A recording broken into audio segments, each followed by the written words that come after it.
દેશના અને ગુજરાત ભાજપના નેતાઓ એવું માને છે કે નરેન્દ્ર મોદી ભગવાન વિષ્ણુનો કલ્કી અવતાર છે અને ભગવાન વિષ્ણુ જો આપણી ઉપર રીઝી જાય તો જિંદગી ન્યાલ થઈ જાય।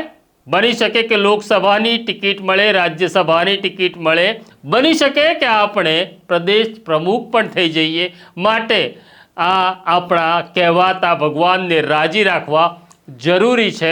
પણ ભગવાનને રાજી કરવામાં આ ભાજપના નેતા કેવી રીતના પોતાની બુદ્ધિનું પ્રદર્શન કરે છે અને કેવી ઘટના ઘટે છે તેની વિગતે વાત કરવી છે। પણ આવો ભાંગરો કોણે વાટ્યો, કોણ છે આ રાજનેતા અને હવે તેમનું વહાણ કઈ દિશામાં જઈ રહ્યું છે તેની વાત કરવી છે। વૈષ્ણવજન તો તેને કહીએ જે પીડ પરાઈ જાનાને રે। નમસ્કાર, નવજીવન ન્યૂઝમાં તમારું સ્વાગત છે અને હું છું તમારો પ્રશાંત દયાળ। ચાપલુસી કહો કે સ્તુતિ કહો, એ તો ઈશ્વરને પણ ગમે છે અને નરેન્દ્ર મોદી તો માણસ છે। નરેન્દ્ર મોદીને આ બધું જ ગમે છે।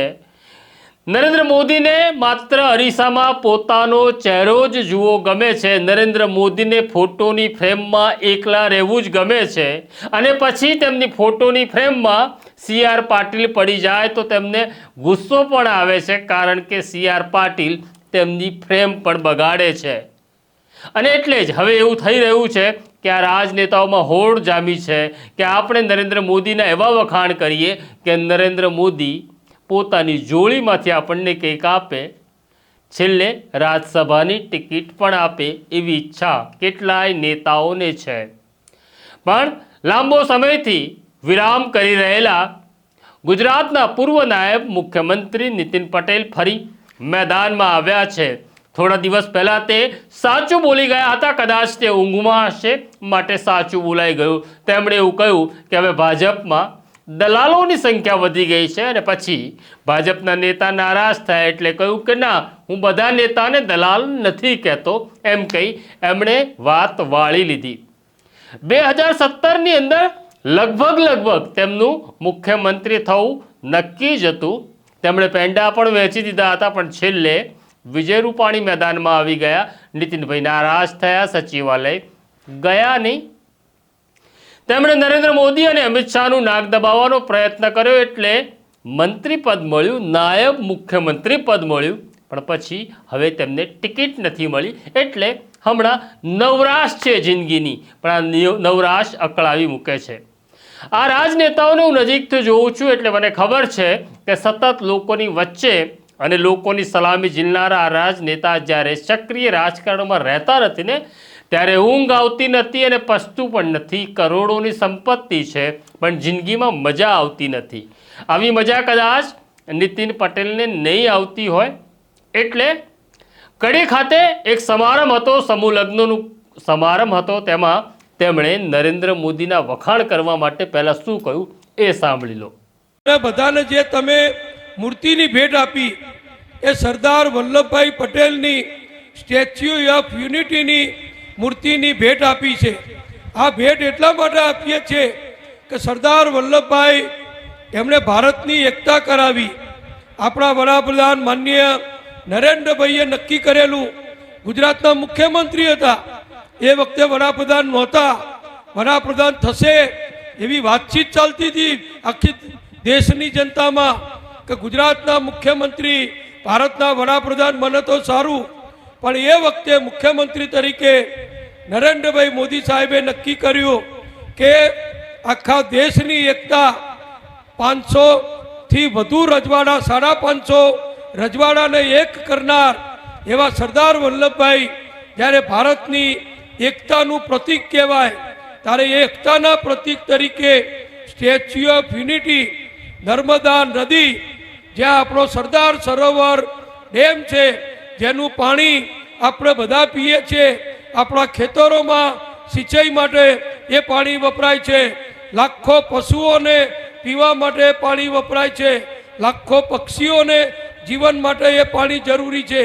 એ નર્મદા બંધ જેને બનાવવાનું સપનું સેવ્યું એવા સરદાર વલ્લભભાઈની પ્રતિમા માનનીય વડાપ્રધાન નરેન્દ્રભાઈએ જ્યારે ત્યાં મૂકી ત્યારે એનું આજે કરોડો લોકો દર વર્ષે મુલાકાત લે છે. અને પહેલાં કોંગ્રેસની સરકારો હતી એટલે મારે કહેવું ના જોઈએ, બહારથી મહેમાનો આવે ત્યારે શું ભેટ આપતા હતા? સીદી સૈયદની જાળી. હવે પેલી જાળી અમદાવાદમાં છે ને, ઇતિહાસમાં ચોપડીઓમાં તમે જોયું હશે. આખા ગુજરાતને કંઈ લેવા દેવા નહીં, ગુજરાતની સંસ્કૃતિને એની જોડે લેવા દેવા નહીં, આપણા સનાતન ધર્મને એની જોડે લેવા દેવા નહીં. પણ પરદેશથી કે બહારથી કોઈ મહેમાન આવે એટલે કોંગ્રેસના નેતાઓ એ સીદી સૈયદની જાળી એને ભેટ આપતા હતા. હવે એ બધું બદલાઈ ગયું. આપણા વડાપ્રધાને જે સરદાર પટેલને દુનિયાભરમાં વિશ્વની ઊંચામાં ઊંચી પ્રતિમા બનાવી, જે સન્માન આપ્યું, એટલે હવે આપણે બધાય હજારો સમારંભોમાં અમે જઈએ છીએ. હું હોઉં કે ગોરધનભાઈ હોય કે બીજા મહેમાનો હોય કે મુખ્યમંત્રી ભૂપેન્દ્રભાઈ હોય, બધાને સ્ટેચ્યુ ઓફ યુનિટી સરદાર વલ્લભભાઈની પ્રતિમા બધા ભેટ આપે છે. અને અમને ગૌરવ થાય છે. એ પ્રતિમા ખાલી દેખાવ પૂરતી શોભા માટે નથી, પણ એમાંથી શીખવાનું છે કે આપણે સમાજની એકતા રાખવાની છે, સમાજનું સંગઠન કરવાનું છે, ગુજરાતનું સંગઠન કરવાનું છે. અને મોદી સાહેબનું જે સૂત્ર છે, સૌનો સાથ, સૌનો વિકાસ, સૌનો વિશ્વાસ અને સૌનો પ્રયાસ, એ પ્રમાણે આપણે બધા એક થઈએ તો આપણી સમૃદ્ધિ, આપણી પ્રગતિ, આપણો વિકાસ કોઈ રોકી નહીં શકે. તમે સાંભળ્યું કે નરેન્દ્ર મોદી માટે, સીદી સૈયદની જાળી માટે, સ્ટેચ્યુ ઓફ યુનિટી માટે આ મહાન નેતા, જેઓ ગુજરાતના પૂર્વ નાયબ મુખ્યમંત્રી રહી ચૂક્યા છે, તેમણે શું કહ્યું. હવે પહેલાં નીતિનભાઈએ જે કહ્યું છે એમાં એમની સમજ શું છે, એ ભારતીય સંસ્કૃતિની વાત કરે છે, એ સનાતન ધર્મની વાત કરે છે, એ સ્ટેચ્યુ ઓફ યુનિટીની વાત કરે છે, એ નરેન્દ્ર મોદીની વાત કરે છે, એ કોંગ્રેસની વાત કરે છે. કોંગ્રેસ શાસનમાં છેલ્લા 30 વર્ષથી નથી, પણ હજી એમનું ભૂત આ નેતાઓના મનમાંથી ઉતરતું નથી. તો આપણે વિગતે આખી વાત સમજવી પડશે. અત્યારે અમદાવાદને વર્લ્ડ હેરિટેજ સિટીનો દરજ્જો આપવામાં આવ્યો છે. હવે જો નરેન્દ્ર મોદી કે આ નીતિનભાઈ એવું ઈચ્છતા હોય કે આ સીદી સૈયદની જાળી હવે નકામી થઈ ગઈ છે તો કાઢી નાખો.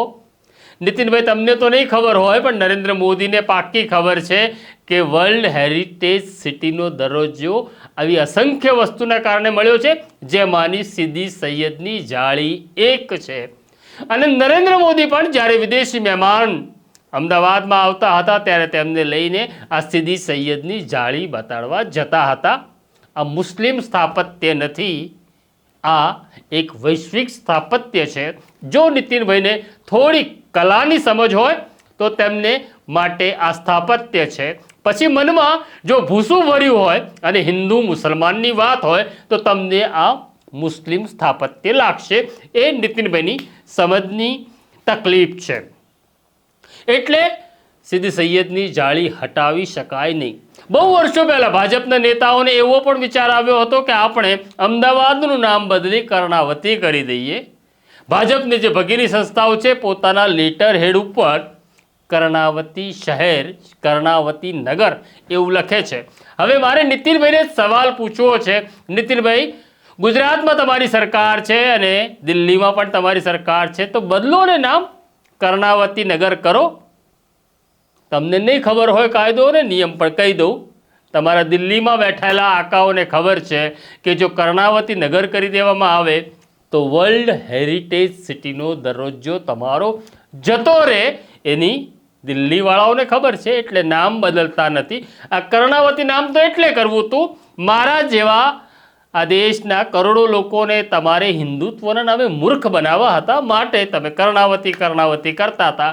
પણ તમારે અને હિન્દુત્વને કોઈ સ્નાન સૂતકનો સંબંધ નથી, તેની મને તો હવે ખબર પડી ગઈ છે.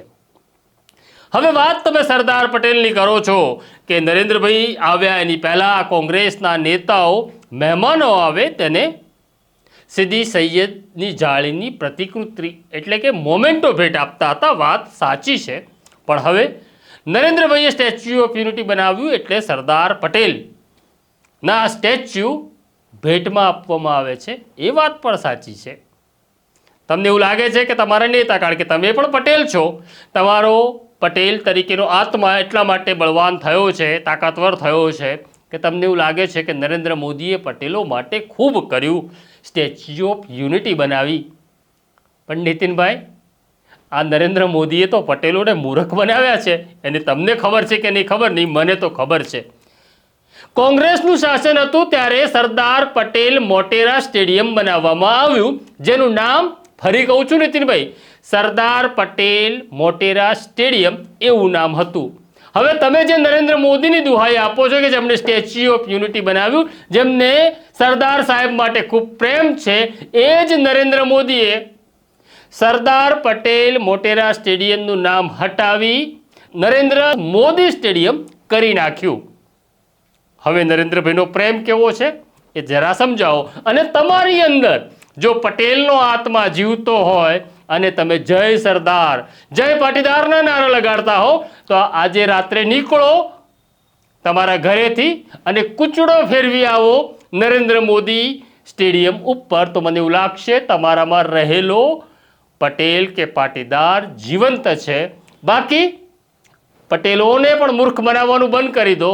અમને ખબર છે તમને કે તમારી પાર્ટીને સરદાર પટેલ ઉપર કેટલો પ્રેમ છે. તો નીતિનભાઈ, આ સ્થિતિ છે. સીધી સૈયદની જાળી તમે હટાવી શકતા નથી, અમદાવાદનું કર્ણાવતી કરી શકતા નથી, અને સરદાર પટેલની વાત કરતા હોવ તો તમારામાં ત્રેવડ હોય તો પછી નરેન્દ્ર મોદી સ્ટેડિયમનું નામ બદલી ફરી સરદાર પટેલ સ્ટેડિયમ કરાવી આપો તો કહીશું વાહ નીતિનભાઈ, મજા કરાવી દીધી. પણ જે તમારાથી થવાનું નથી એવી ચેલેન્જ હું તમને શું કામ આપું છું. તો આ સ્ટોરી તમને કેવી લાગી અમને કોમેન્ટ બોક્સમાં લખજો, અમારી સાથે વાત કરતા રહેજો. અને જય સરદાર, જય પાટીદારના નારા ન લગાડતા એટલા માટે કારણ કે સરદાર એ માત્ર પટેલોનો નેતા નહીં, સરદાર એ દેશનો નેતા, સરદાર એ વૈશ્વિક નેતા છે, સરદાર જ્ઞાતિથી ઉપર છે, સરદાર ધર્મથી ઉપર છે, કારણ કે એ સરદાર છે, એ બીજો કોઈ નથી. તો અત્યારે મને ને મારા સાથી જયંત દાફડાને રજા આપો અને હું એ સરદાર પટેલને વંદન કરું છું, સલામ કરું છું કે જેણે 562 રજવાડાઓને ભેગા કરી દેશ બનાવ્યો, નહીં કે ધર્મના નામે, જાતિના નામે લોકોને અલગ કર્યા. નમસ્કાર. વૈષ્ણવજન તો તેને કહીએ જે પીડ પરાઈ.